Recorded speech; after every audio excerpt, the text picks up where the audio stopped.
Reit, 2 gigor smotyn reit ar ddiwedd pob hanner pwynt yn Ymateb i ddau dîm, ta chi modd dylech chi cael mwy? Na, dwi'n meddwl sy'n ni wedi gael 3 os dwi'n hollol onest. First half, do'n am byd yn un, nath ni rili nullify nhw. A wedyn yr unig beth rili nath nhw oedd y penalty na, ac oedd just ar half time, so o'n i'n teimlo bod nhw'n harsh ar hogia fi mynd i fewn half time, achos dwi'n meddwl bod ni wedi cael nhw lot weithio ar y counter, ar y transitions na. A wedyn second half, o'n i'n meddwl bod ni lot gwell tîm. Oedden nhw wedi eistedd fewn, lle hanner gyntaf, oedd wingbacks nhw'n rili uchel, oedd effectio fullbacks ni.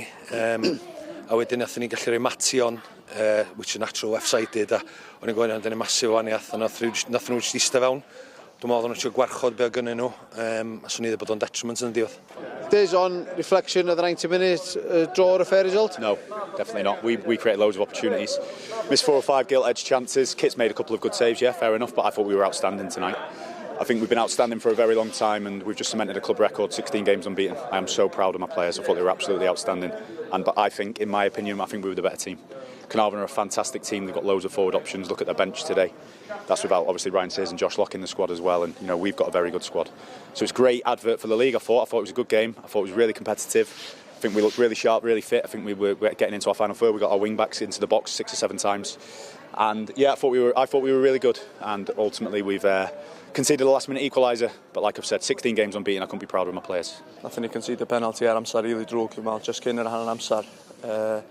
Ond na, dwi'n meddwl nathon ni chwarae dda second half, ac oedden ni llawn hyddi ddod yn ôl fewn i'n diwedd yma. Dwi'n meddwl na mond un tîm oedd yn mynd i ennill, so swn i ddim yn ni o hwnna, so ia, sa'n ni di licio 5 munud extra fan'na jyst i gael yr un arall na, ond nawn ni gymryd o, dim y pwynt gweithio i ffwrdd adra. Gigor smotyn, a ti di helpu Seintiau Newydd rwan, y fan'na i dynnu pwyntiau off Cei Connah, sef ti'n fenthyg o'r clwb yna. Do, mae'n siŵr fe gen i lot o messages gan yr ogi ar ffôn mi am prea un o lot o fel, ond ia, na, ni jyst yn gorau cymryd penalty a i helpu Caernarfon lle. And 2 points drop, is that the title race over now, do you think?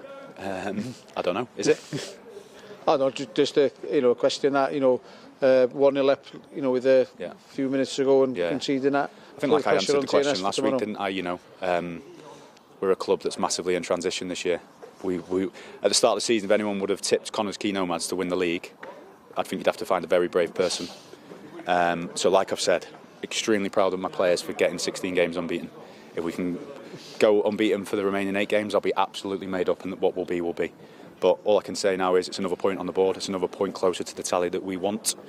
And yeah, like I said, I'm absolutely delighted with my players so far this season.